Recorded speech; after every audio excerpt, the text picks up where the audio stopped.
feel like I can never be pretty enough in South Korea, and these are the things why you might feel the same. On Instagram, social media, everywhere, you can see such high beauty standards and so much filter, Photoshop, AI going on. Let's first talk about my difference that I experienced between the European beauty standards and the Korean beauty standards. Beauty standards can vary greatly from country to country, and this is evident when comparing South Korea to Europe. While there are many different countries in Europe, each with their own unique standards, we cannot just say Europe is all the same, we know that as Europeans. There are some general trends that can be identified. South Korean beauty standards are heavily influenced by the country's popular culture, particularly K-pop. Hello, I'm Jin. I'm a worldwide handsome. Yeah, I'm worldwide handsome. 예. worldwide handsome이라고 제가 딱 얘기를 했죠. And K-dramas.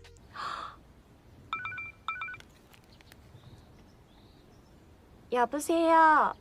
정태지. You might see a lot of ads when you saw K-dramas, and when you go to South Korea, there are a lot of ads in the subway, on the streets. There's always K-drama actors or K-pop stars that recommend the newest trend that is hyped up. Everybody just buys it in South Korea. That's how I felt when I was there.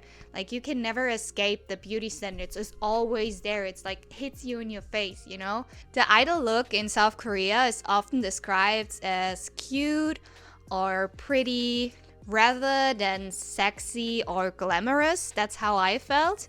But I have to admit, in the last years, it kind of changed through the foreign influence that is more and more present in South Korea.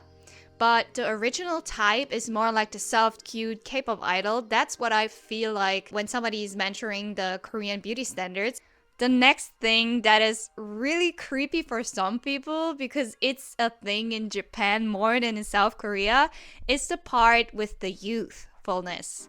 So in South Korea, I definitely feel like the baby face and the youthfulness in the face is really, really important. Smooth and fair skin and small and slim noses, big eyes, and a small V-shaped face. They used to do that as opposed. Don't do it.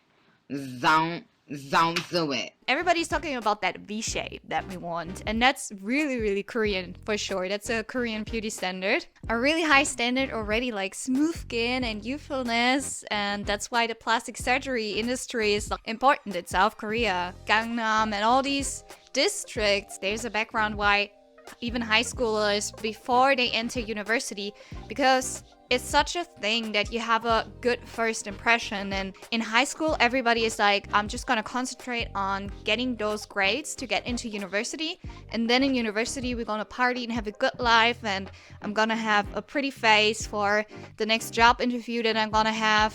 That's a really big thing. Furthermore, not only nose, like rhinoplasty, I think it's called like that, where you get a filler in your nose to have the little tip on your nose, because most of Korean noses, as I see it, are rather flat than high noses. So that's a thing.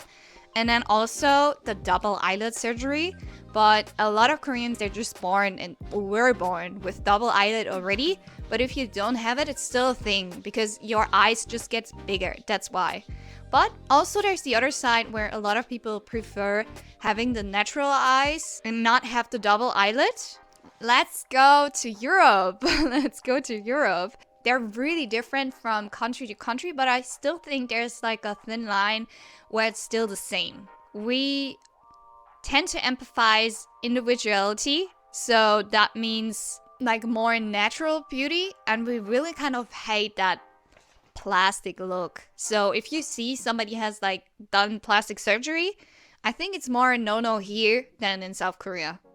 But these days I see so many people with lip fillers in Germany. There's a certainly pressure to conform to certain standards, such as slimness, and there's also no appreciation for variety of body types, facial features, and ages. I think it's really changing in Germany. We have so much pressure to, especially from the young generation to accept different body types and to don't body shame, and we are really, really into that. And I think it's so great because it's changing, but I still have to admit that the old image of someone beautiful here is definitely someone who's like kind of slim and not too small. High nose till cute nose, and also big eyes. That's the thing here as well. I think it's really difficult to say that in Europe these days. There's so many different cultures here. A thing here is tanned skin, while in South Korea, still light skin is preferred for real. It's even in the cosmetics, so be careful what you buy because it might make your skin lighter. Yeah, South Korea definitely prefers pale skin. And then European beauty standards also tend to be like less strict when it comes to aging, with signs of aging like wrinkles, often seen as a sign of maturity and wisdom, rather than something to be hidden or corrected.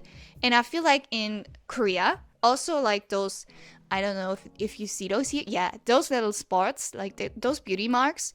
In Europe, we actually say it's a cute thing, it's really cool, but in South Korea, they tend to they get it removed. And I was so shocked because somebody really said, oh, you like that? No, here we remove it. And I was like, oh, okay, that's really different. And, but I also felt that's really depending on the person. Everything I say is just a general thing. So please don't think it's the non plus ultra. South Korean beauty standards is so much more to be skinny. Well, I'm a normal to skinny person in Europe. I would say in Korea, I'm already fat. So somebody told me once, yeah, like 60 kilograms, that's fat actually. I'm 165 centimeters tall. And they said, if you're like 65 kilograms, that's actually you're fat. And I was like, well, okay. Emotional damage. Yeah, that's also changing a bit, as well as tattoos.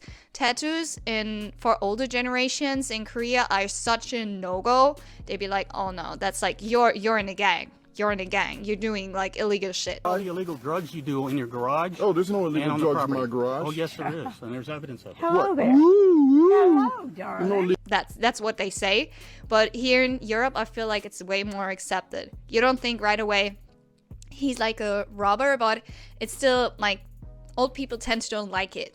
In Europe, it's really a thing to have your unique own individual style. If you go to Berlin, that's definitely a thing where everybody would talk about. Like, oh, she's really individual. That's like so cool. She has her own style. But in Korea, it's more like, oh my god, she's like, she doesn't fit in the beauty standards and she looks weird. It's like they judge it more when somebody is like different. South Korea, getting your hair bleached or colored in a way is not really a thing. So that's why I think you can never be pretty in Korea is not only the influencers. There's a study about beauty standards and the weight, and it's you have to be kind of anorexic to fit in those beauty standards.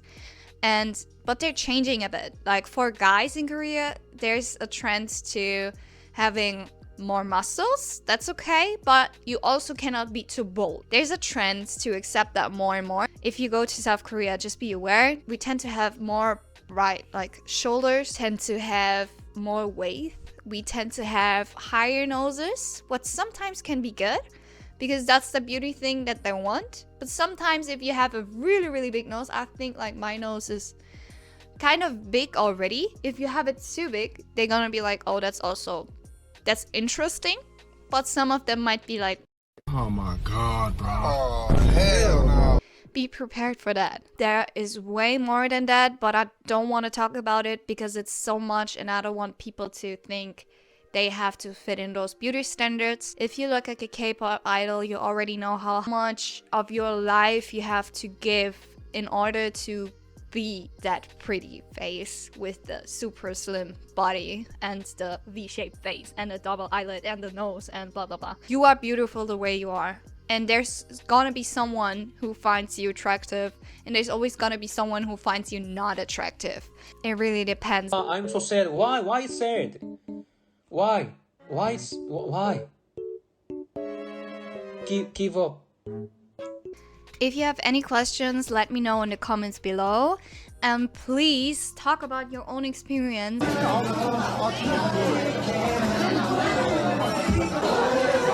And have a nice day.